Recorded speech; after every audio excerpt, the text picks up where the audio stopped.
My company makes indicators to forecast market moves.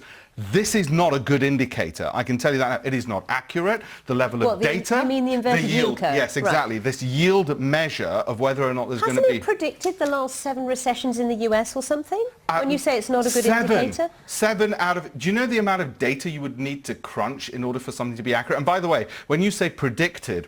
When? It wasn't the next day. In some cases, it was a couple of years later. Well, that's not helpful. It's like me saying, Sally, there's going to be a recession the next 2 years. Oh, you genius, Alpesh. No wonder they pay you the big bucks. All right, not only that, when it comes to the UK on the yield curve, it's been inverted, so predicting a recession, pretty much through most of the 1990s. We're all on holiday. I tell you what the smart way in which we forecast the markets is, like I said, we ride the coattails of the move. So we don't try and work out why did it happen. And the reasons you've mentioned are perfectly plausible.